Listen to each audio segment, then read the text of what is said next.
Bang pasiklangan ng transparency karas keng pamangamit keng pondo ng bansa. Susubong na ng Senador Ibat Quintarlac in blockchain technology. Pakibaluan tayo iti king report ng Patricia Mamang.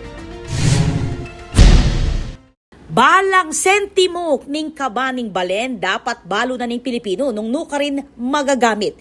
Iti ing bayong panukalang batas ay nampang ng Senator Paulo Benigno Bam Aquino IV bang ilatag king publiko reng balang sentimo ning national budget gamit ing blockchain technology. Lalam ning Senate Bill 1330 o National Budget Blockchain Act, gumamit digital ledger nung nuka rin permanenteng misulat ing ganaganang transaksyon ng gobyerno. Iba't king pamagsadya o proposal ning pondo ang gaking aktual apa mangastos kaniti. Agpang kang Aquino, iting konkretong pakibat laban king korupsyon at kareng ghost projects abalaw sa luwal lungub king flood control programs ning bansa.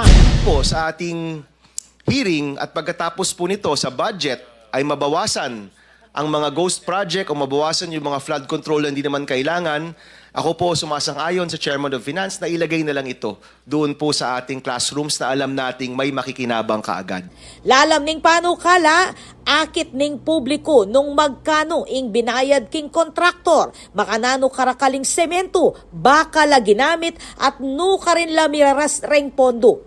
Gana-gana makalag king blockchain na malyaring by one o buran. Kano yung binayad dun sa contractor, ginamit yung semento, ginamit yung bakal, magkano, and that will be tracked and that's on the blockchain.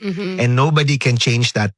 Ing teknolohiya, ipatupad ning Department of Information and Communications Technology o DICT, king pang makipag-ugnayan, king Department of Budget and Management o DBM at Commission on Audit o COA.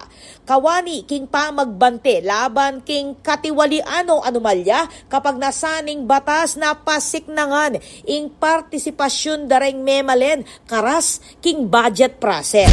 Kasi yung digitalization, if done correctly, it will lead to better governance. Can we begin with having a budget na less na yung mga racket, less na yung mga project na alanganin, and really focus on things na pupunta sa tao directly? Ustong meging batas, ing Pilipinas, ing pekamumunang bansa, king Asia, gumamit king blockchain para king open budget governance.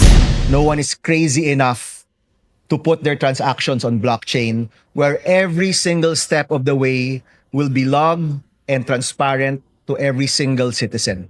Ing National Budget Blockchain Act, kapag nasana mo ing ilako ing korupsyon, nune gawang moderno, mas makabuklat, mas transparent at mas accountable ing gobyerno karing balang Pilipino.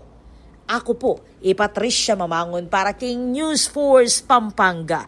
Balitang tutuking balen, susuyo.